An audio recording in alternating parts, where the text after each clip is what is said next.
Hello students, कैसे हैं आप सब लोग। आज हम पढ़ेंगे स्टाफिंग चैप्टर। वन शॉट के अंदर इस पूरे के पूरे चैप्टर को फिनिश करेंगे। ए टू जेड एक भी पॉइंट नहीं छूटेगा। कंप्लीट एक्सप्लेनेशन और कंप्लीट तरीके से अच्छे से पूरा चैप्टर फिनिश करेंगे ताकि आप एग्जामिनेशन में एक बार में ही क्लास सारी चीजें देख के जा सको और बहुत अच्छा स्कोर कर सको। इस चैप्टर से कुछ भी क्वेश्चन बाहर नहीं आएगा। जो भी केस स्टडीज बन सकते हैं मैं उसकी बात भी करूंगा और कंप्लीट चैप्टर हम यहाँ पे खत्म कर रहे होंगे वन शॉट के अंदर। चलो बिना देरी के स्टार्ट करते हैं स्टाफिंग चैप्टर। राइट, देखो सबसे पहली बात, स्टाफिंग का मतलब क्या है। यहां पे कुछ ना कुछ आपके मन में आइडिया आ रहा होगा कि लोगों को भर्ती करना, एम्प्लॉय को अपनी कंपनी में ज्वाइन कराना। राइट, तो स्टाफिंग का मतलब क्या है, फाइंडिंग द राइट पर्सन, सही इंसान को ढूंढो जो आपका सही काम कर सके, जिसके पास सही क्वालिफिकेशन हो, जो सही काम करे सही समय पे। स्टाफिंग का मतलब क्या है, ढूंढो उस इंसान को जो आपके लिए सही हो, जिसके पास प्रॉपर क्वालिफिकेशन हो, एक्सपीरियंस हो,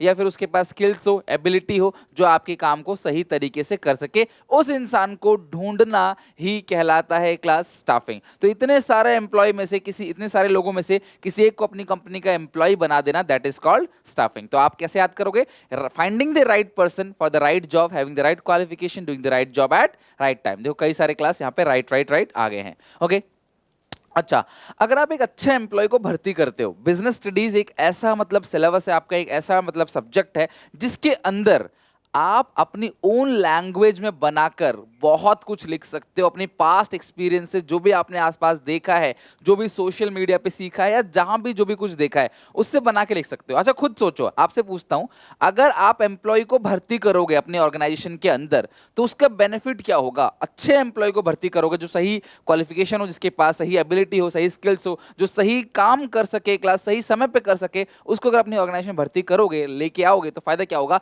filling the vacant job position by a competitive personal. तो सबसे पहले क्लास यहाँ पे, ये क्लास पर्सनल है, पर्सनल नहीं है।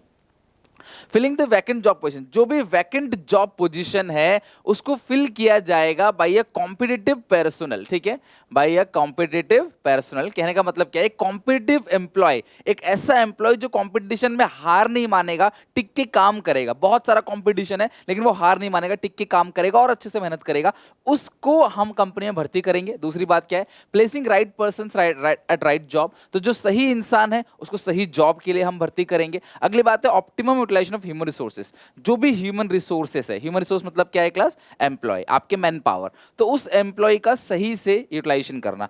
यूटिलाइजेशन जैसे ऐसा भी नहीं होना चाहिए कि आपको 4 एम्प्लॉय की जरूरत है, आप 6 एम्प्लॉय हायर कर रहे हो, और ऐसा भी नहीं होना चाहिए कि आपको 4 एम्प्लॉय की जरूरत है, आप 2 एम्प्लॉय को हायर कर रहे हो। मतलब optimum utilisation of human resources, जो भी ह्यूमन रिसोर्स है उसको सही तरीके से इस्तेमाल करो। ओवर स्टाफिंग और अंडर स्टाफिंग जैसी सिचुएशन नहीं होनी चाहिए।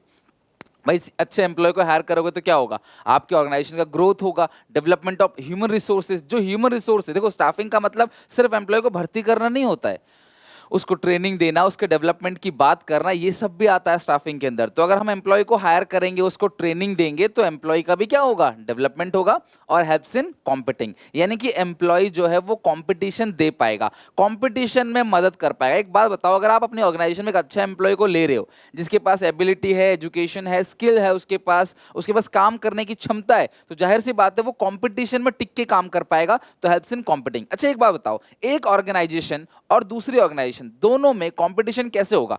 भाई एचसीएल है और विप्रो है, जो रिसोर्सेस एचसीएल रख सकती है वही विप्रो भी रख सकती है, वही इंफोसिस भी रख सकती है, वही एसेंचर भी रख सकती है। कहने का मतलब क्या है क्लास, कि अगर आपको आगे निकलना है, जो मशीन मेरे पास है वो मशीन आपके पास भी हो सकता है, वो मशीन उसके पास भी हो सकता है, लेकिन जो एम्प्लॉय मेरे पास है, इन्फोसिस के पास जो एम्प्लॉयज हैं, क्या वो सेम एम्प्लॉय क्लास विप्रो के पास होगा, क्या वो सेम एम्प्लॉय एचसीएल के पास होगा, नहीं। एचसीएल के मान लो एम्प्लॉय अच्छे से काम नहीं कर रहे, ईमानदार नहीं है, इन्फोसिस के एम्प्लॉय ईमानदार हैं, अच्छे से काम कर रहे हैं, तो ही इन्फोसिस जो है वो एचसीएल से आगे निकल पाएगा। यानी कि अगर आपको कंपटीशन में सबसे आगे निकलना है तो आपके जो एम्प्लॉयज हैं वो आपको सपोर्टिव करने चाहिए, वो आपको क्लास सपोर्ट करे, वो अच्छे से काम करे, ईमानदारी से काम करे, तभी आप आगे निकल पाओगे। तो यानी कि स्टाफिंग फंक्शन एक ऐसा फंक्शन है जहां पे आप औरों से आगे निकल सकते हो क्लास कंपटीशन देके। और key to effectiveness of other function, भाई देखो अगर आपका स्टाफ अच्छा है तो आपका बाकी सारे फंक्शन भी अच्छे होंगे, डायरेक्टिंग भी अच्छे से हो पाएगा, कंट्रोलिंग भी अच्छे से हो पाएगा, प्लानिंग भी। देखो एम्प्लॉय अच्छा है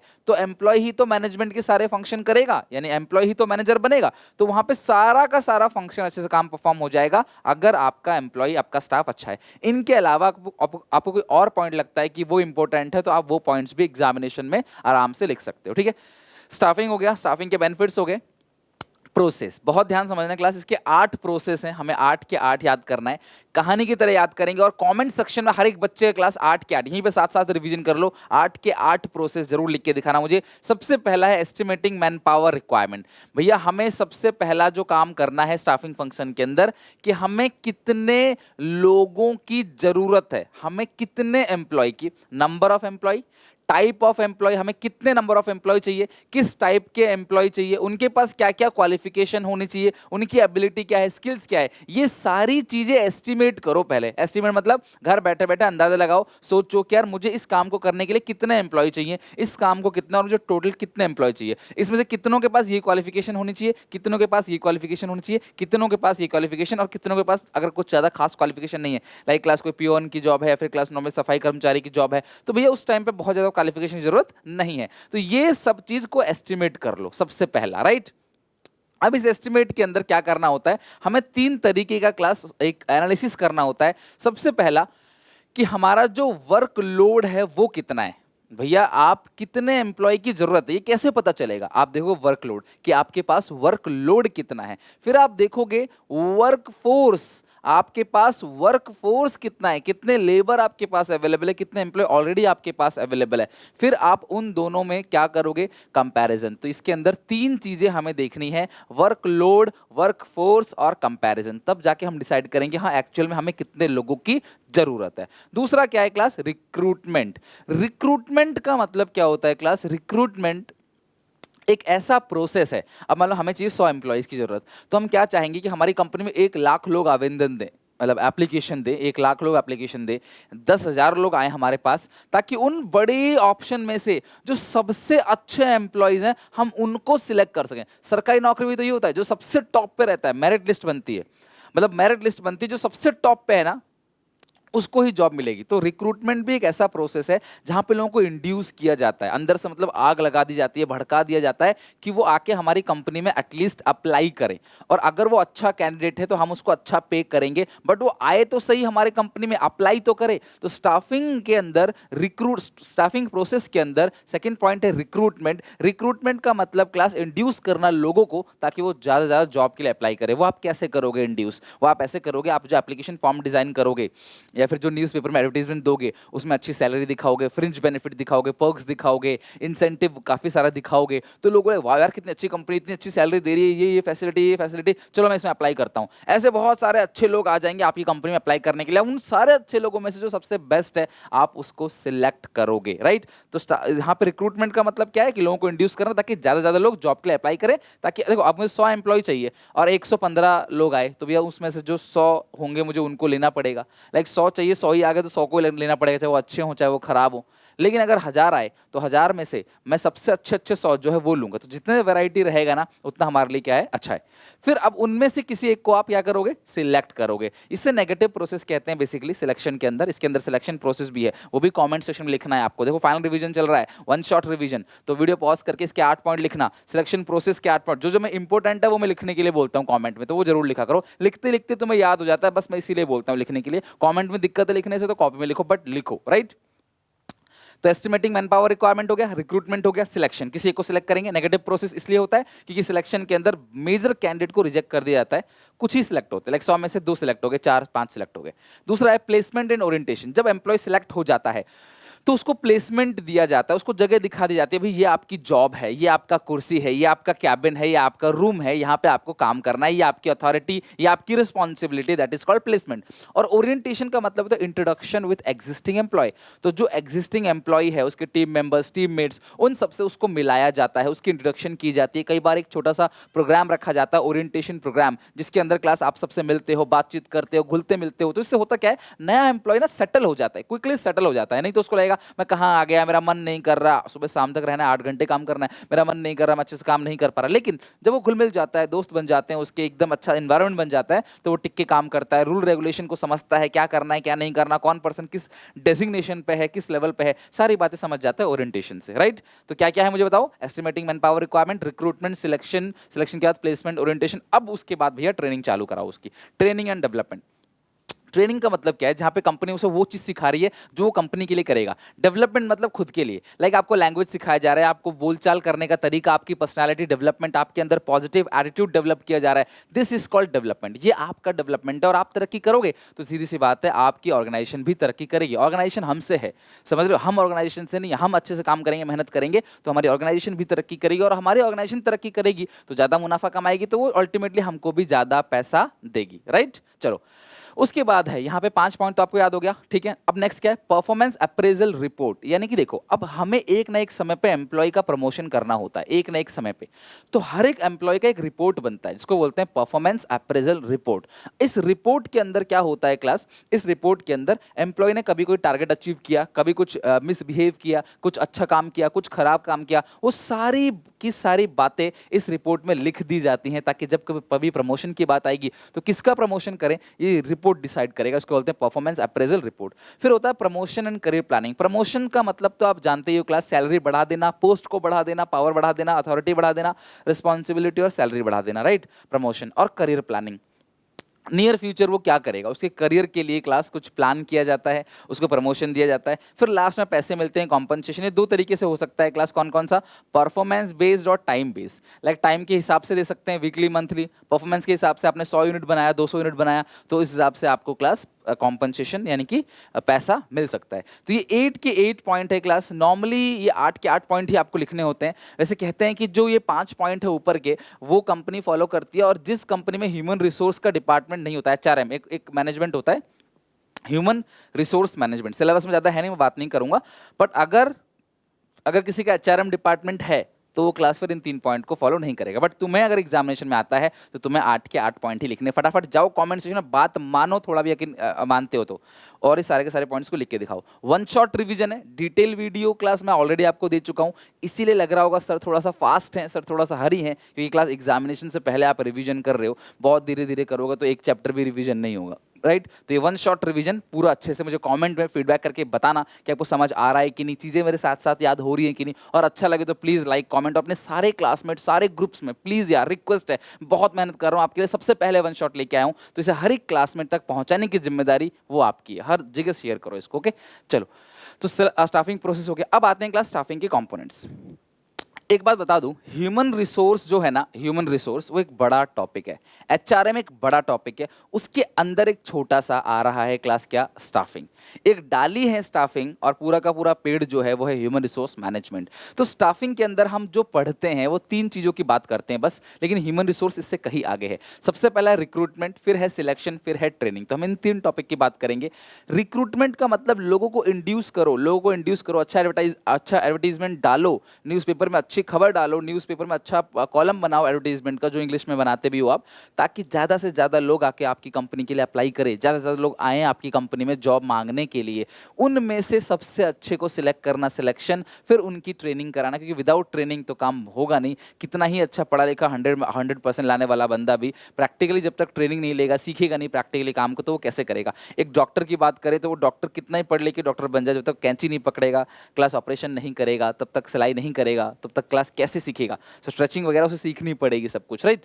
तो ये रिक्रूटमेंट, सिलेक्शन और ट्रेनिंग, हम इन तीनों के बारे में डिटेल में बात करते हैं। सबसे पहला पॉइंट है रिक्रूटमेंट। क्या होता है रिक्रूटमेंट, मतलब क्या होता है, इंड्यूसिंग, इंड्यूस करो more and more candidate to apply for the job. Candidate से लिखा है क्योंकि क्लास अभी वो एम्प्लॉय नहीं बना है, अभी वो कैंडिडेट ही है। तो ज्यादा से ज्यादा लोग आपके वैकेंट, मतलब खाली जो खाली जॉब पोजीशन है उसको भरने के लिए ज्यादा से ज्यादा लोग अप्लाई करें, this is called recruitment. Recruitment 2 तरह का सोर्स होता है क्लास, यानी कि रिक्रूटमेंट जो किया जाता है, एम्प्लॉय को भर्ती की जाती है, वो 2 तरीके से भर्ती की जा सकती है। आप कंपनी के अंदर से भी एग्जिस्टिंग एम्प्लॉय को ले सकते हो, इंटरनल सोर्स ऑफ रिक्रूटमेंट, और आप ऑर्गेनाइजेशन के बाहर से भी ले सकते हो। थोड़ा कॉमन सेंस लगाओ, अगर हम कंपनी के अंदर से एम्प्लॉय को लेंगे तो हमारे पास बहुत लिमिटेड चॉइस होगी कि यार इतने ही बंदे हैं, इतने ही लोगों को लेना है। लेकिन अगर हम ऑर्गेनाइजेशन के बाहर से लोगों को लेते हैं तो हमारे पास कोई सोर्स, कोई लिमिटेशन नहीं है। हम अमेरिका से क्लास, हम रशिया से, हम क्लास अलग अलग कंट्री से एम्प्लॉयज़ को ला सकते हैं। इंटरनल मतलब कंपनी के अंदर से, ऑर्गेनाइजेशन के अंदर से, और एक्सटर्नल का मतलब ऑर्गेनाइजेशन के बाहर से। तो जो इंटरनल होता है, कंपनी के अंदर से ही हम एम्प्लॉय को लेंगे, तो किस तरीके से लेंगे, उसके दो रास्ते हैं क्लास, ट्रांसफर और प्रमोशन। हम एम्प्लॉय का ट्रांसफर कर सकते हैं, हम एम्प्लॉय का प्रमोशन कर सकते हैं। यही दो रास्ते हैं जिनसे क्लास हम कंपनी के अंदर से एम्प्लॉयज को ले सकते हैं, ट्रांसफर और प्रमोशन। ट्रांसफर का मतलब क्या होता है, आज वो यहाँ पे क्लर्क था, किसी दूसरे डिपार्टमेंट में जाके वो क्लर्क बन गया। यहाँ वो अकाउंटेंट था, किसी दूसरे डिपार्टमेंट में अकाउंटेंट बन गया। लेकिन यहाँ पे वो क्लर्क था और किसी दूसरे डिपार्टमेंट में जाके वो अकाउंटेंट बन गया। This is called promotion. Transfer के अंदर सिर्फ जगह चेंज होती है, सिर्फ पोजीशन चेंज होता है, आपका जो रैंक है, आपका अथॉरिटी, आपकी रिस्पॉन्सिबिलिटी वो चेंज नहीं होती है। लेकिन प्रमोशन के अंदर क्या होता है क्लास, कि आपकी रैंक बढ़ जाती है, आपका प्रमोशन मिल जाता है, आपका इनकम जो है वो बढ़ जाता है, ज़्यादा पावर मिल जाती है, ज़्यादा रिस्पॉन्सिबिलिटी आपके ऊपर होती है। This is called promotion. तो दो तरीके से कर सकते हैं क्लास। प्रमोशन देखो ऊपर की तरफ जा रहा है, ट्रांसफर में सेम लेवल से, बस यहाँ से वहाँ। आप पहले यूपी में काम कर रहे थे, अब आप पहले लखनऊ में काम कर रहे थे, अब आप जाके अहमदाबाद में काम कर सकते हो। सेम लेवल पे ही हो, बस जगह चेंज हो गई, ट्रांसफर। लेकिन यहाँ पे आप अकाउंटेंट थे, फिर जाके आप सीनियर अकाउंटेंट बन गए, है ना, सीनियर मैनेजर बन गए, तो वो हो गया प्रमोशन। अच्छा, तो सर कंपनी के अंदर से अगर हम वर्कर को लेते हैं तो कुछ फायदा है उसका? अगर हम कंपनी के अंदर से वर्कर को लेते हैं तो यस, कंपनी के अंदर से वर्कर को लेंगे तो कुछ फायदा भी है, कुछ नुकसान भी है। तो एडवांटेजेस क्या है इंटरनल सोर्स ऑफ रिक्रूटमेंट के? सबसे पहला क्या है, the manager are aware for the talent. ठीक है, जो मैनेजर है ना, उसे वर्कर के टैलेंट का पता है कि ये वर्कर काम कर सकता है, नहीं कर सकता, ज़्यादा बेहतर तरीके से एज कम्पेयर टू जो बाहर से आएगा। उसके बारे में मैनेजर को इतनी ज़्यादा बातें नहीं पता होंगी, लेकिन जो कंपनी के अंदर है उसके बारे में क्लास बहुत ज़्यादा बातें पता होंगी, right. And ability of existing employ, तो उनका उनमें से किसी एक बेहतर एम्प्लॉय को, वो सबको जानता है, किसी बेहतर को क्या कर सकता है क्लास, प्रमोशन या ट्रांसफर दे सकता है। लेस एक्सपेंसिव है क्योंकि हमें बाहर कोई एडवर्टीजमेंट डालना नहीं है। एक्सटर्नल में हमें बाहर बहुत सारे न्यूज़पेपर में ऐड डालना पड़ता है जो काफ़ी महंगे होते हैं। इट मोटिवेट्स एग्जिस्टिंग एम्प्लॉय, तो अगर आपके किसी दोस्त का, आपके किसी टीम मेट्स का प्रमोशन अगर होता है तो आपको भी कहीं ना कहीं अच्छा लगेगा। ठीक है, अगर आप अच्छे दोस्त हो तो कि यार इसका प्रमोशन हो गया, मैं भी मेहनत करूंगा तो मेरा भी प्रमोशन होगा, तो एक अच्छी वाली फीलिंग आपके अंदर आएगी। Less amount spent on training, क्योंकि वो एम्प्लॉय आप ही की कंपनी में काम करता है तो उसे सब कुछ जानता है, वो उसको बहुत ज़्यादा ट्रेनिंग देने की जरूरत नहीं पड़ेगी, बहुत ज़्यादा खर्चा नहीं होगा एज कम्पेयर टू जो बाहर से आएगा उसके लिए होगा। और जाहिर सी बात है, अगर वो मोटिवेट होगा, अच्छे से काम करेगा, उसका प्रमोशन किया, तो अंदर से एक मोटिवेशन आएगा उसके अंदर, है ना, जो जिसका प्रमोशन हुआ है, तो वो परफॉर्मेंस बढ़ेगा और जो बाकी उसके आसपास के लोग हैं वो भी मोटिवेट होंगे, यार चलो इसका सिलेक्शन हो गया, इसका प्रमोशन हो गया, हम भी काम करते हैं, अगला नंबर हमारा है, तो परफॉर्मेंस बढ़ेगा। और एक बहुत सिंपल सा प्रोसेस है, क्विक रिक्वायरमेंट ऑफ एम्प्लॉय। अगर आपको तुरंत चाहिए तो कहाँ से आप ऐड डालोगे, बाहर से एम्प्लॉय आएगा, इंटरव्यू लोगे, उसके बाद सिलेक्शन का प्रोसेस चलेगा, पूरा महीनों लग जाते हैं। तो अगर आपको इमीडिएट बेसिस पे चाहिए तो कंपनी अंदर से ले लेती है क्लास, कंपनी बाहर से नहीं लेती। लेकिन कुछ घाटा भी है इसका, क्या कि कोई फ्रेश टैलेंट नहीं आएगा, न्यू आइडिया नहीं आएगा। वो आइडिया वो पहले भी कंपनी में दे रहा था, वो जैसा था वो काम पहले भी कर रहा था, वैसे ही अब भी करेगा, तो कोई नया आइडिया, नया टैलेंट आपको शायद ना मिले। और लिमिटेड चॉइस है, कंपनी के अंदर आपके 1000 लोग हैं तो 1000 में से ही लेना है, लेकिन बाहर से लेते हो तो अनलिमिटेड चॉइस है, आप अनगिनत है, पूरी दुनिया है। Not suitable for new organisation, भैया कंपनी के अंदर से एग्जिस्टिंग एम्प्लॉय को तो पुरानी ऑर्गेनाइजेशन ही लेगी ना। अगर मेरी एक नई कंपनी बनाने जा रहा हूँ तो यहाँ तो मुझे पहली बार कंपनी को बाहर से ही एम्प्लॉय लेना पड़ेगा ना। भाई नई ऑर्गेनाइजेशन, नई कंपनी, तो मैं अंदर से कहाँ से होगा, मेरे पास तो कुछ होगा ही नहीं, मुझे पहली बार जो लेना है वो बाहर से ही लेना है। दूसरी बात, अगर आप बार बार एम्प्लॉय का ट्रांसफर करोगे ना तो उसका प्रोडक्टिविटी कम हो जाएगा, वो काम करना छोड़ देगा और कई बार वो छोड़ के चला जाता है ऑर्गेनाइजेशन को। मान लो क्लास में अपने परिवार के साथ यहाँ नोएडा में रहता हूँ, फिर मेरा ट्रांसफर हो गया गुड़गांव में हो गया मान लो, फिर मेरा कर दिया लखनऊ में, फिर मेरा कर दिया इलाहाबाद में, फिर मेरा ट्रांसफर कर दिया मान लो कच्छ में कर दिया। अब कहीं ना फिर मैं क्या करूँगा भाई, मेरा परिवार है, ऊपर से बच्चे स्कूल में पढ़ रहे हैं, तो फिर वहाँ से वहाँ, वहाँ से वहाँ, फिर मैं कह दूंगा जयराम जी की भैया मुझे नहीं चाहिए कंपनी, तो जॉब छोड़ दूंगा मैं, राइट। तो ऐसा हो सकता है कि जॉब छोड़ दे employ. Some time it raise conflicts among the existing employ and dissatisfaction. कई बार क्या होता है कि देखो, अगर हम एक टीम में काम कर रहे हैं और हमारा प्रमोशन हो गया तो ये एक अच्छा भी है एक बुरा भी। अच्छा क्या, एम्प्लॉय मोटिवेट होगा कि हाँ यार इसका प्रमोशन हुआ है, हम भी अच्छे से काम करेंगे तो हमारा भी प्रमोशन होगा। लेकिन ये कहीं ना कहीं डिससेटिस्फैक्शन भी हो सकता है एम्प्लॉय के बीच कि यार इसका प्रमोशन हो गया, मेरा क्यों नहीं हुआ, मैं भी तो अच्छे से काम करता था, तो इसका प्रमोशन क्यों हुआ। तो आपस में क्योस, कॉन्फ्लिक्ट, लड़ाई झगड़ा ऐसा भी हो सकता है। तो ये इसके डिसएडवांटेज है। अब बात करते हैं एक्सटर्नल सोर्स ऑफ रिक्रूटमेंट के, जब हम एम्प्लॉयज को बाहर से सिलेक्ट कर रहे हैं जो ऑलरेडी हमारी ऑर्गेनाइजेशन में काम नहीं करते, हम उनको सिलेक्ट कर रहे हैं। तो सबसे पहला डायरेक्ट रिक्रूटमेंट। डायरेक्ट रिक्रूटमेंट मतलब क्या, ऑफिस गेट के बाहर एक पर्ची लगा दी जाती है इलेक्ट्रिशियन, प्लम्बर, सफाई के लिए, ऐसे लोगों के लिए, ऑफिस बॉय के लिए जहाँ पे बहुत ज़्यादा बड़ी क्वालिफिकेशन की जरूरत नहीं पड़ती, तो हम ऑफिस के बाहर पर्चा लगा देते हैं, तो आसपास के चलते फिरते लोग जो है वो देख लेते हैं और कंपनी में आके जॉब के लिए अप्लाई करते हैं। This is called direct recruitment.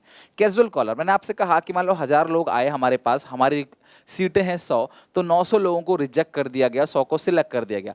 तो इन 900 की जो एप्लीकेशन फाइल है वो कंपनी के पास पड़ी रहती है, और नियर फ्यूचर मान लो मुझे 5 और एम्प्लॉय की जरूरत है, तो मैं फिर से रिक्रूटमेंट का पूरा प्रोसेस नहीं दोहराऊंगा। मैं इस 900 के फाइल के, इनका जो क्लास करिकुलम विटे है मेरे पास, सीवी इनका है, इनका रेज्यूमे मेरे पास है, मैं इनको कॉल करूंगा क्लास, और इनको कॉल करके बोलूंगा अगर आप में से कोई खाली है तो आके जॉब को ले सकते हैं। This is called casual caller. अगला है एडवर्टाइजिंग।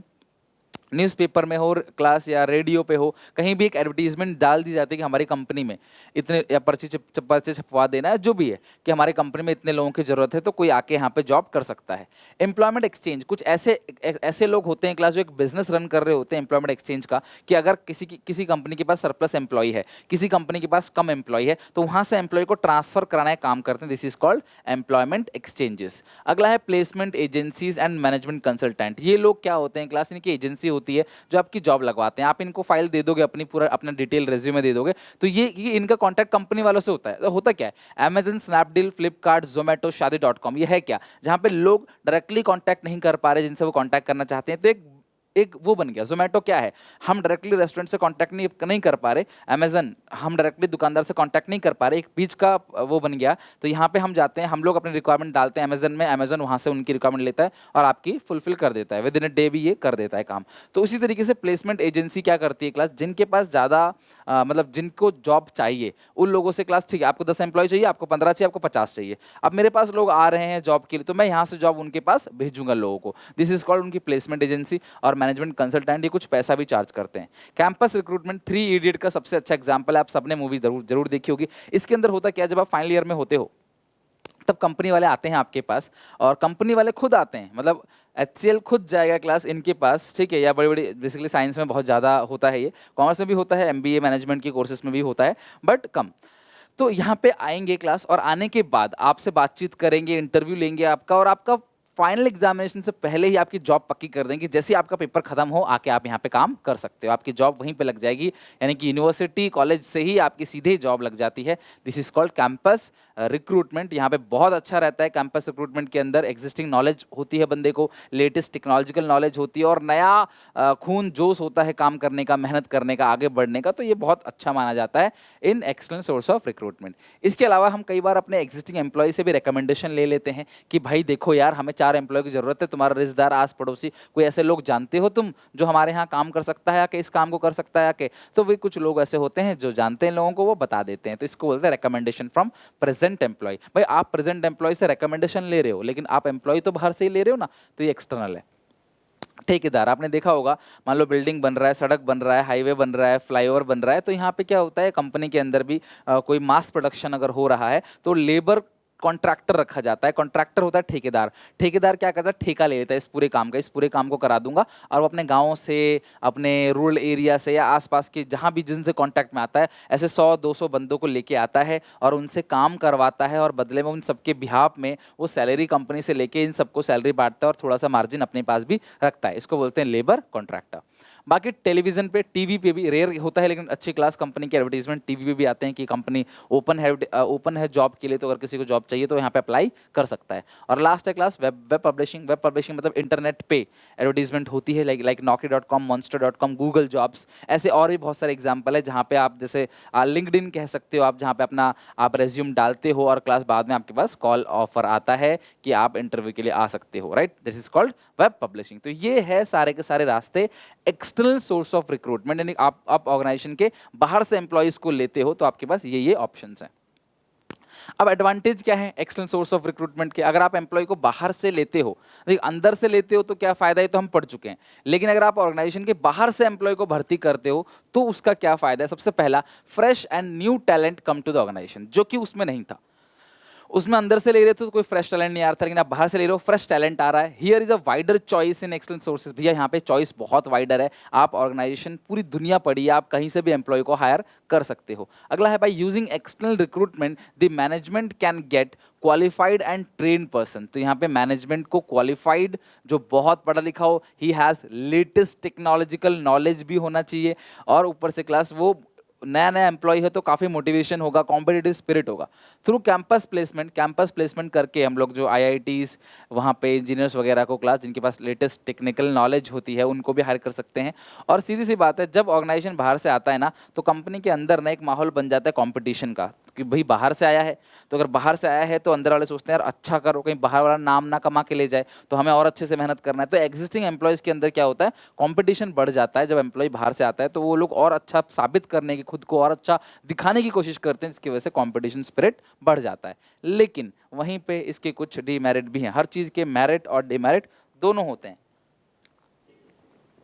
तो इसका जो डीमेरिट है वो क्या है? सबसे पहला, the moral of existing employees goes down. अब देखो, जो एग्जिस्टिंग एम्प्लॉय है ना, उनको लगेगा कि यार कंपनी के बाहर से ले लिया, ये पोस्ट खाली थी, मेरा प्रमोशन नहीं किया, कंपनी के बाहर से ले लिया, तो वो डाउन हो जाते हैं। एक्सपेंसिव है भैया, आपको सबसे पहले न्यूज़पेपर में ऐड देना है, उसके बाद लोगों को बुलाना है, अरेंज करना है, रिक्रूटर आएंगे, उसके बाद सिलेक्शन करने के लिए कुछ कमेटी बैठेगी, वो सबको सिलेक्ट करेगी, काफ़ी खर्चा लगता है इसके अंदर, समय भी, टाइम कंज्यूमिंग और लेंदी प्रोसेस है। मैं आपको दिखाऊंगा अभी। आपने स्टाफिंग प्रोसेस तो देख लिया, आज हम सिलेक्शन प्रोसेस भी देखेंगे, तो वो भी बहुत लंबा है, तो ये काफ़ी लेंदी प्रोसेस है। एक्सपेंस ऑन ट्रेनिंग, और एम्प्लॉय अगर आया नया तो उसकी ट्रेनिंग में भी खर्चा होगा, उसको ओरिएंटेशन में भी खर्चा होगा, एग्जिस्टिंग एम्प्लॉय से मिलवाना पड़ेगा, एक प्रोग्राम रखना पड़ेगा, टी पार्टी होगी, ठीक है, या और भी बड़ा प्रोग्राम हो सकता है, डिपेंड करता है एम्प्लॉय कैसा है, राइट। तो उसके लिए क्लास ओरिएंटेशन में काफ़ी खर्चा होगा। और दूसरी बात, the new employ may not adjust. कई बार क्या होता है, नया एम्प्लॉय आया लेकिन कंपनी के रूल रेगुलेशन में, कंपनी के क्लास माहौल में ढल नहीं पाया, क्लाइमेट में ढल नहीं पाया, जिसकी वजह से कंपनी को छोड़ देता है, जिसकी वजह से कंपनी को काफ़ी नुकसान होता है। तो ये एक्सटर्नल और इंटरनल सोर्सेज थे। तो हमने क्या पढ़ा स्टाफिंग में? इंटरनल सोर्स, एक्सटर्नल सोर्स, उसके कहाँ कहाँ से उनके पास सोर्सेज हैं, कैसे कैसे ले सकते हैं। इंटरनल में तो दो ही थे, ट्रांसफर, प्रमोशन। एक्सटर्नल में काफ़ी सारे पॉइंट्स हमने पढ़े। उसके बाद क्लास उनके मेरिट, डिमेरिट, अब फाइनली आ गया सिलेक्शन। रिक्रूटमेंट हो गया, सिलेक्शन, फिर हम पढ़ेंगे ट्रेनिंग। अब सिलेक्शन जो प्रोसेस है, एक नेगेटिव प्रोसेस है, क्योंकि हम इसमें एम्प्लॉय की छटनी करते हैं। सिलेक्शन मतलब छटनी, एक सबसे बेस्ट एम्प्लॉय को हमें सिलेक्ट करना है इसके अंदर। तो it means selecting the most suitable candidate for the vacant job position. Most suitable, जो सबसे अच्छा हो, हम उसको सिलेक्ट करेंगे। तो सिलेक्शन प्रोसेस के अंदर जो सबसे पहला पॉइंट है वो है प्रीलिमिनरी स्क्रीनिंग। ध्यान समझना क्या होता है। प्रीलिमिनरी स्क्रीनिंग के अंदर एम्प्लॉयज आया, आप कहानी की तरह इमेजिन करो कि आप किसी कंपनी में गए, तभी आपको याद होगा, और इसे 8 के 8 पॉइंट को आप सबको लिख के दिखाना है। मुझे ये 8 पॉइंट्स आपको लिख के दिखाना है कमेंट सेक्शन में। जितने बच्चे लिखेंगे पढ़ूंगा, मैं देखूंगा कि आप एक्चुअली मेरी बात मानते हो कि नहीं। आप पढ़ने मेरे से आए हो, मैं आपको काफ़ी नॉलेज दे रहा हूँ, पूरी मेहनत कर रहा हूँ, तो आप मेरी बात मानो। कुछ भी समझते हो अगर मुझे, तो मेरी बात मानो और लिखो, आपको बहुत अच्छे से याद होगा। मैं क्यों आपका भला नहीं चाहूँगा, खुद सोचो। जब मैं यहाँ पढ़ा रहा हूँ, अपना टाइम आपको दे रहा हूँ, तो सीधी सी बात है, मैं चाहता हूँ कि आपको उसका पूरा बेनिफिट मिले। तो आप पूरा का पूरा अच्छे से लिखो, है ना, कॉमेंट सेक्शन में। हाँ, तो मैं बात कर रहा था सिलेक्शन प्रोसेस की। तो सबसे पहला है प्रिलिमिनरी स्क्रीनिंग, यानी कि एम्प्लॉइज से, आप कंपनी में गए तो आपसे बेसिक क्वेश्चन पूछे जाएंगे। बेटा आपका नाम क्या है, आपने स्कूल कहाँ से किया। अब वहाँ पे आप वो मत करना सर बायोडाटा में सब लिखा है पढ़ लो, इस तरीके से नहीं बोलते, वो सिर्फ मूवीज़ में और यूट्यूब वीडियोज़ में ही होता है, ठीक है। आप रियली में उनको सारी बातें बताओगे, आपने स्कूल कहाँ से किया, आपने कितने पर्सन थे आपके, आपने कॉलेज कहाँ से किया, आपके माँ बाप कहाँ रहते हैं, क्या करते हैं, थोड़ा सा बातचीत, टॉक, ठीक है, ये चीज़ की जाती है। This is called preliminary screening. Screening समझते हो ना, जब आप जाते हो मेट्रो में, एयरपोर्ट में, तो आपको एक स्क्रीनिंग की जाती है, आपके सामान की भी स्क्रीनिंग की जाती है कि क्या क्या सामान है उसके अंदर। दूसरा है सिलेक्शन टेस्ट, फिर एक टेस्ट होता है। अब ये जो टेस्ट होता है, जैसे आपका CUET होगा टेस्ट, तो उस टेस्ट को क्यों लिया जा रहा है, उसके अंदर वर्बल है, उसके अंदर क्लास लॉजिकल रीजनिंग है, क्वांट्स है ना, ये सब क्यों लिया जा रहा है? ताकि आपकी नॉलेज को टेस्ट किया जा सके कि आपका दिमाग कैसे चलता है।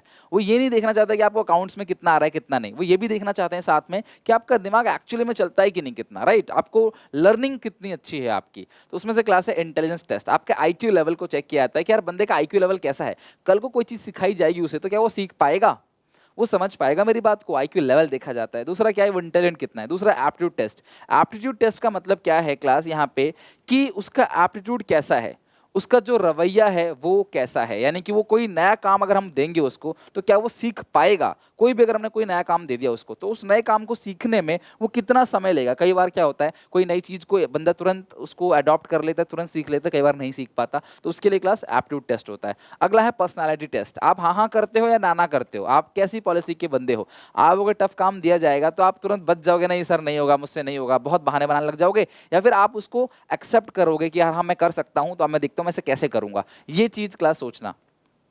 ट्रेड टेस्ट, जिस व्यापार में आप आए हो, अगर आप एक प्रोडक्शन के लिए आए हो, प्रोडक्शन में काम करने के लिए आए हो, तो आप प्रोडक्शन टेक्निक का नॉलेज है कि नहीं। अगर आप सेल्स में काम करने आए हो तो आपका वे ऑफ कम्युनिकेशन कैसा है, उसको देखने के लिए ट्रेड टेस्ट होता है। लास्ट में आपका होता है इंटरेस्ट टेस्ट, कि आपका किस काम में इंटरेस्ट है। सीधी सी बात है, इंसान वही काम करेगा, मन लगेगा जहां पे उसका इंटरेस्ट है। आपका अकाउंट्स पढ़ने में बहुत मन लगता है तो आप दिन भर अकाउंट्स पढ़ते रहते हो, या फिर मान लो कोई कोई भी किसी भी इंसान का देख लो जिसको जो काम में अच्छा लगता है वो दिन भर वही काम करता है। This is called interest test. तो आपको प्रिलिमिनरी स्क्रीनिंग सिलेक्शन टेस्ट के अंदर ये 5 टेस्ट के नाम भी लिखने हैं, क्योंकि ये भी तो आपको याद करना ही है।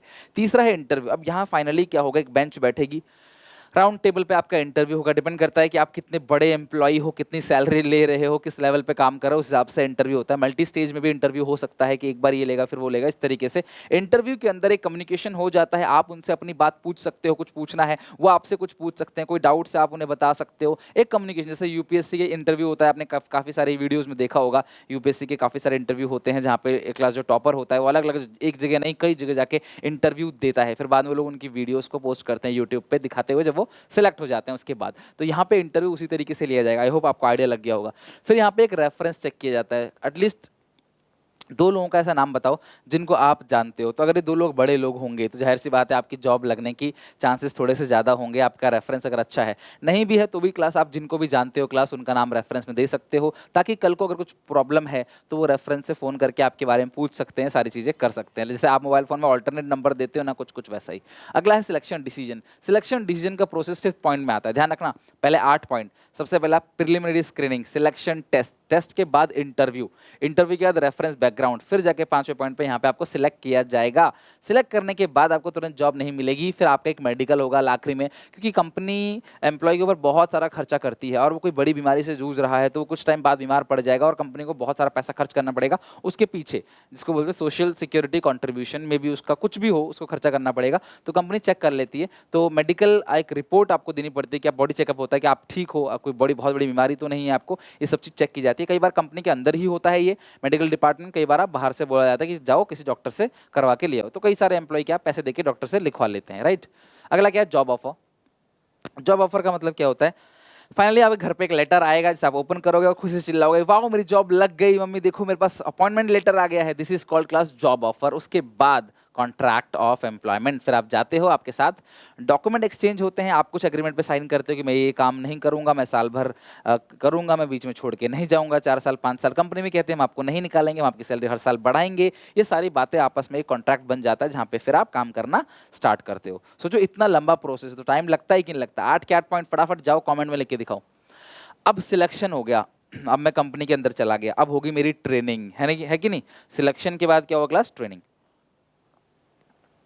आपने देखा होगा कई बार लोग बोलते हैं यार मैं ट्रेनिंग में हूँ, मैं ट्रेनिंग पीरियड में हूँ, 6 महीने 9 महीने 1 साल या 2 महीने 3 महीने 15 दिन उसकी ट्रेनिंग होती है, और डिपेंड करता है काम कैसा उस हिसाब से ट्रेनिंग। तो ट्रेनिंग का मतलब क्या है, equipping employees with the required skills to perform the job in the expected manner. अगर मैं चाहता हूं कि मेरा एम्प्लॉय इस तरीके से काम करे, मेरी कुछ एक्सपेक्टेशन है उस पर खरा उतरे, तो सीधी सी बात है मुझे वर्कर को ट्रेनिंग देनी पड़ेगी, मुझे वर्कर को सिखाना पड़ेगा। विदाउट मुझे उसे ट्रेनिंग दिए हुए सिखाए हुए मुझे उससे ज़्यादा एक्सपेक्टेशन नहीं करनी चाहिए। तो जो मुझे उसे सिखाना है वो मैं सिखाऊंगा पहले उसको, ताकि वो काम मेरे हिसाब से कर सके। This is called training. लेकिन development is a wider concept. इसका मतलब overall growth of employ, employ का ग्रोथ होना चाहिए। हर कंपनी को सोचना चाहिए कि उसका एम्प्लॉय तरक्की करे, उसका एम्प्लॉय डेवलप करे, उसका एम्प्लॉय नई नई चीज़ों को सीखे, रदर देन कि वो सिर्फ एक काम कराएगी, भाई ये काम करो। अच्छा आप ये वाले क्यों पढ़ा रहे हैं आपको, क्या सिर्फ यही उनका मोटो है कि आप कहीं जाके नौकरी करोगे, पैसा लाओगे, अपने घर वालों का ख्याल रखोगे और अपना ख्याल, अपना परिवार का ख्याल रखोगे? नहीं, ये इनका उनका मोटो नहीं है। पूछ लेना घर वालों से, उनका सिर्फ एक ही मोटो है, पता है क्या, कि मेरा बच्चा पढ़ लिख कर कुछ ऐसा बन जाए कि वो अपने पैर पे खड़ा हो, कल को हम बूढ़े हो जाएंगे, हम इस दुनिया में नहीं रहेंगे, तो वो कम से कम उसे कोई तकलीफ ना हो।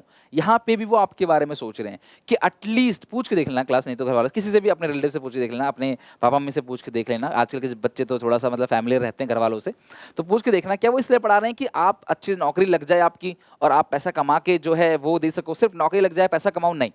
क्योंकि यार ऐसा तो मुकेश अंबानी के बेटे को क्यों पढ़ाना, और बड़े बड़े इतने सारे बड़े बड़े सेलिब्रिटीज हैं, अमीर करोड़पति लोग हैं, वो अपने बच्चों को क्यों पढ़ाएंगे? उनके पास तो पैसा ही पैसा है, वो बहाएंगे पैसा, पानी में उड़ाएंगे ना, हवा में उड़ाएंगे, पानी में बहाएंगे, तब भी खत्म नहीं होगा, इतना पैसा है उनके पास। क्यों पढ़ाते हैं? क्योंकि समझ आती है, बातचीत करने का तरीका, सही गलत को समझने का तरीका, क्या खाना है क्या नहीं खाना, कितना खाना है, कब आपको कैसा बिहेव करना है, ये सब समझ, ये पढ़ने लिखने से ही आएगा आपको, चाहे आप कितना ही पैसा हो। फिर बोलता है पैसा तो है लेकिन गंवार है, तो इस तरीके से बात हो जाएगी। तो इसलिए आपका डेवलपमेंट हो रहा है, आपको अच्छा बुरा सही गलत ये सब चीज़ समझ आ रही हैं, दिमाग आपका चल रहा है। कितना ही पैसा कोई आएगा नकली साइन करा के फ्रॉड करा के ले जाएगा, आपके बैलेंस में कितना ही बैंक बैलेंस में पैसा हो, पेटीएम की तरफ से एक फ़ोन आएगा, मतलब कि असली पेटीएम की तरफ से नहीं, कोई नकली पेटीएम वाला बोलेगा आपको लॉटरी लगी है, आपका ये लगा है, और सारा उड़ा के ले जाएगा, अगर बुद्धि नहीं है तो। समझ रहे हो बात को? तो इसीलिए क्लास डेवलपमेंट का मतलब क्या है? क्लास जहाँ पे ओवरऑल ग्रोथ होगा एम्प्लॉय का, जहाँ एम्प्लॉय अल्टीमेटली पर्सनैलिटी डेवलप करेगा, अपने गोल्स को देखेगा, प्लानिंग करेगा, मोटिवेशन, ट्रेनिंग, क्रिएटिविटी, डेवलपमेंट,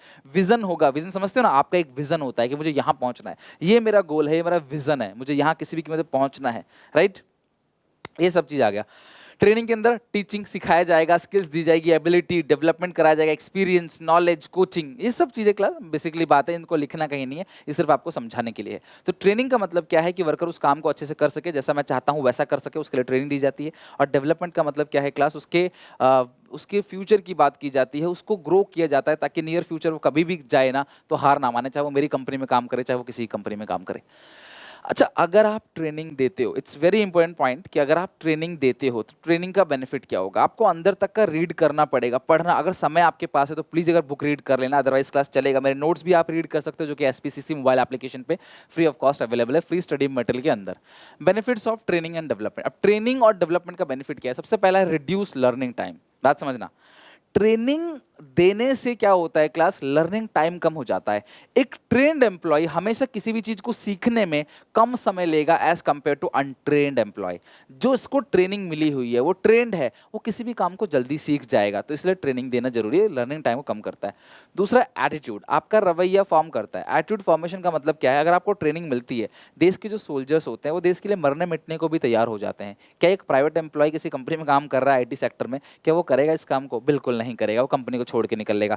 लेकिन देश का जो सिपाही है वो क्या कभी ऐसा कहता है लड़ाई हो रही है, वॉर पे जाना है, मैं जॉब छोड़ रहा हूँ भाई मुझे? नहीं, क्योंकि उनके अंदर ट्रेनिंग देते वक्त ही, आपके घर में अगर कोई फौज में होंगे या किसी में भी होंगे क्लास, किसी भी आर्मी में अगर होंगे, तो आप उनसे पूछना, उनको बहुत तगड़ी वाली ट्रेनिंग दी जाती है ताकि क्लास उनका मनोबल बढ़ा दिया जाए। भारत माता की जय, वो मरने मिटने को तैयार हो जाते हैं। देश के जो जवान है वो मरने मिटने को तैयार हो जाते हैं क्योंकि उनको ट्रेनिंग मिली हुई है। वहाँ से वो पीछे नहीं भागते, वो पता है उनकी जान जाने, फिर भी वो आगे जाते हैं और मुकाबला करते हैं दुश्मनों का। और कई बार इस केस में बहुत सारे लोग शहीद भी हो जाते हैं। तो मेरे कहने का मतलब क्या है कि उनका जो रवैया है ना वो चेंज हो जाता है। तो ऑर्गेनाइजेशन के अंदर भी ट्रेनिंग दी जाती है ताकि ऑर्गेनाइजेशन के जो एम्प्लॉयज़ है ना वो क्लास मन से काम करें, वो ऑर्गेनाइजेशन का वेस्टेज ना करें, छोटी मोटी चीज़ों को नुकसान ना करें, लेट आना, कंपनी को रिसोर्स को वेस्ट करना, काम ढंग से ना करना, काम चोरी करना, ये सब चीज़ें खत्म हो जाती हैं और पॉजिटिव रहते हैं। हाँ, हम काम कर सकते हैं, हाँ चैलेंज आया तो अडॉप्ट करेंगे, ये चैलेंज आ गया हम अडॉप्ट करेंगे, कोई बात नहीं, हम हर तरीके से हाँ बोलेंगे, क्विट कभी नहीं करेंगे।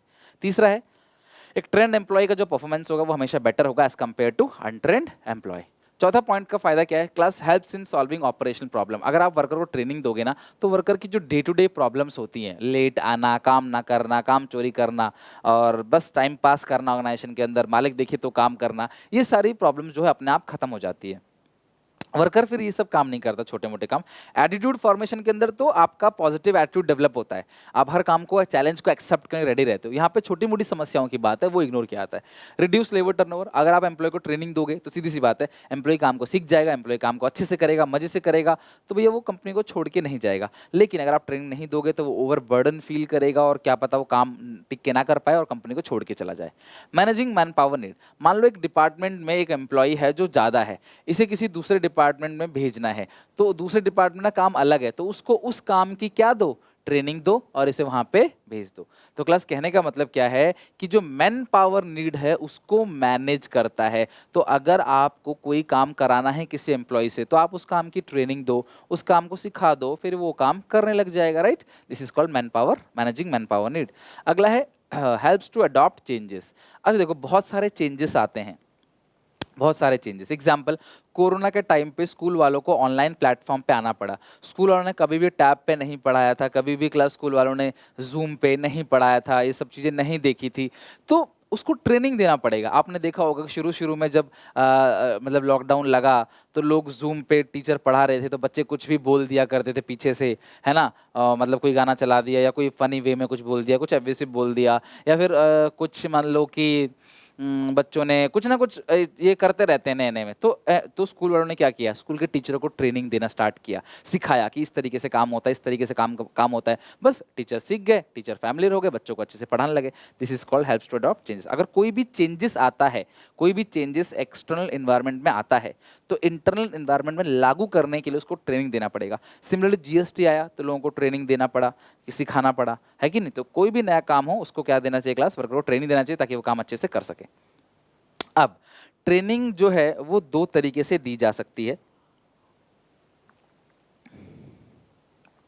दो मेथड है ट्रेनिंग देने का। सबसे पहला है ऑन द जॉब मेथड और दूसरा है of the job method. On the job और ऑफ द जॉब। तो ऑन द जॉब के अंदर तीन क्लास इसके अंदर आते हैं मेथड्स। सबसे पहला अप्रेंटाइनशिप प्रोग्राम, दूसरा है इंटर्नशिप, तीसरा है इंडक्शन और ओरिएंटेशन ट्रेनिंग। ध्यान सुनना, ऑन द जॉब का मतलब क्या होता है, वर्कर जॉब करते करते ट्रेनिंग ले रहा है, उसको जॉब से सेपरेट नहीं किया जा रहा, वो काम कर रहा है, वो जॉब कर रहा है और जॉब करते करते उसको ट्रेनिंग दी जा रही है। This is called on the job training. लेकिन अगर वो जॉब छोड़ देता है, छोड़ता नहीं है मतलब कंपनी कहती है भैया अभी आप जाओ, इंदौर जाओ या बैंगलोर जाओ, 6 महीना ट्रेनिंग लो, ट्रेनिंग लेने के आके बाद काम करो, ठीक है, हमारा वहाँ ट्रेनिंग सेंटर है। This is called off the job. तो ऑन द जॉब के अंदर सबसे पहला है अप्रेंटाइनशिप प्रोग्राम। अप्रेंटाइनशिप प्रोग्राम का मतलब क्या है, यहाँ पे दो हुए क्लास, एक है वर्कर जो काम सीखेगा, एक है मास्टर जो काम सिखाएगा। तो मास्टर जो है वो वर्कर को काम करके दिखा रहा होता है, देख भाई इस तार को ऐसे जोड़ना, यहाँ पे इसको ऐसे करना, इस नट बोल्ट को ऐसे खोलना, उसे पूरा काम सिखा रहा है।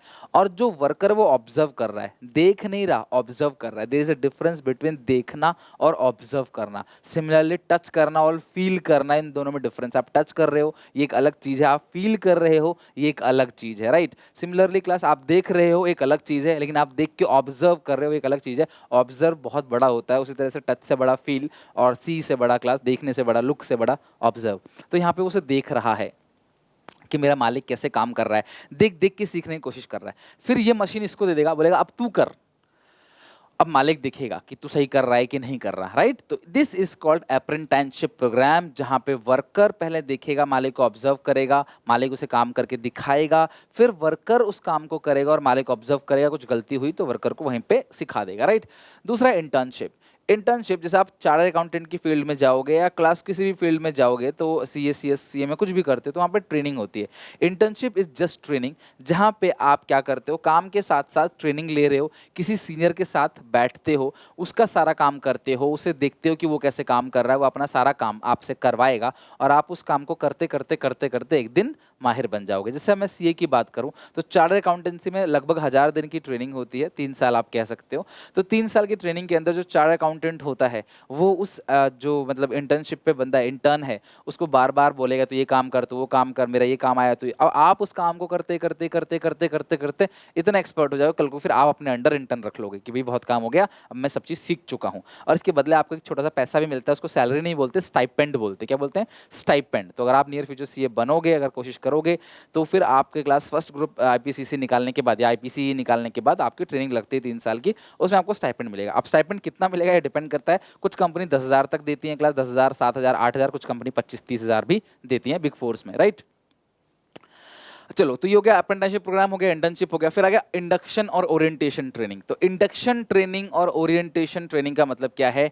इंट्रोडक्शन करना। इंडक्शन यानी कि ओरिएंटेशन, अपने एम्प्लॉयज से इंट्रोडक्शन करना, जो भी आपके एग्जिस्टिंग एम्प्लॉयज है ना क्लास, उनसे इंट्रोड्यूस करना। आप इंट्रोड्यूस करना भी एक ट्रेनिंग जैसा ही है। तो जहाँ पे आप एग्जिस्टिंग एम्प्लॉयज से मिलते हो, उनसे काम को सीखते हो, वो आपको गाइड करते हैं, मोटिवेट करते हैं, कंपनी के रूल रेगुलेशन के बारे में बताते हैं और आप काम को सीख जाते हो। दिस इज कॉल्ड इंडक्शन और ओरिएंटेशन ट्रेनिंग।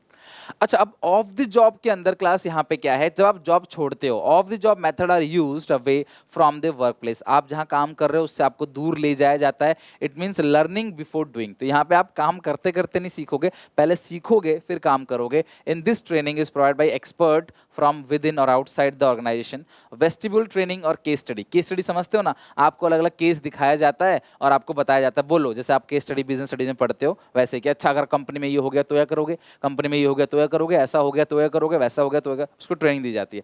और वेस्टिब्यूल स्कूल क्या होता है क्लास? वेस्टिब्यूल स्कूल का मतलब क्लास यहाँ पे ये होता है, वेस्टिब्यूल स्कूल का मतलब जब कोई बहुत बड़ी मशीन है तो उस बड़ी मशीन में आप एम्प्लॉय को काम सिखाओगे, डायरेक्टली थोड़ी बैठा दोगे उसके ऊपर। बहुत बड़ी मशीन है, मान लो कोई रॉकेट है। अब रॉकेट चलाने के लिए क्या आप डायरेक्टली बिठा दोगे उसको? हवाई जहाज उड़ाने के लिए, हेलीकॉप्टर उड़ाने के लिए, मुझे जैसे आप साइकिल सीखते हो तो सीधे साइकिल में बैठ जाते हो, पीछे कोई पकड़ लेता है, आप चलाते रहते हो। बाइक में भी आप ऐसे ही सीखते हो, धीरे धीरे धीरे धीरे करके। तो क्या ऐसे हवाई जहाज भी सीख लोगे कि किसी असली हवाई जहाज में बैठे और एक दो बार तो गिरेंगे ही, चलो कोई दिक्कत नहीं, उड़ाने की कोशिश करते हैं, जिंदगी में तो जिंदगी की तो यही रीत है, हार के बाद ही जीते। हेलीकॉप्टर उड़ाने चले गए, फिर क्या होगा? बहुत दिक्कत हो जाएगी और फिर कुछ नहीं बचेगा।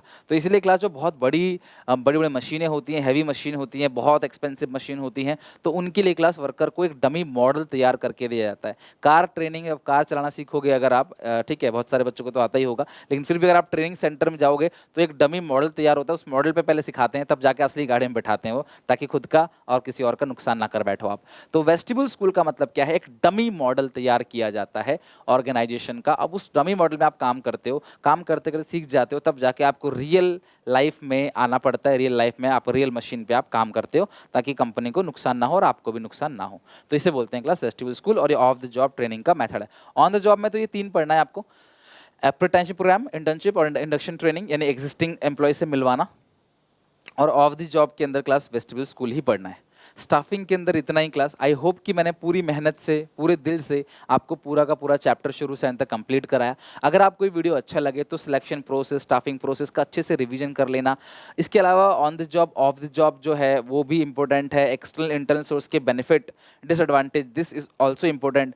और जो ट्रेनिंग के बेनिफिट्स हैं वो भी आप एक बार देख लेना, और जो भी तुम्हें याद है इंपॉर्टेंट पॉइंट्स, उसे इसके वीडियो के कमेंट सेक्शन में लिख के जरूर दिखाना। आई होप आपका एग्जामिनेशन बहुत अच्छा जाएगा, आपकी प्रिपरेशन अच्छे से हो। कोई भी मेरे लिए हेल्प हो और तो मुझे बताना। वन शॉट रिवीजन में ऐसे ही हर एक चैप्टर का रिवीजन होगा वन शॉट के अंदर, उसे देखना जरूर। और अच्छा लगे वीडियो तो प्लीज़ यार अपने दोस्तों में, अपने हर जगह इस वीडियो को शेयर करना। और चैनल पर नए हो, आपने सब्सक्राइब भी नहीं कर रखा, तो प्लीज़ इस चैनल को सब्सक्राइब करके बेल आइकन दबा दो। मिलते हैं नेक्स्ट वीडियो में नए चैप्टर के साथ, तब तक के लिए take care, bye bye, God bless you.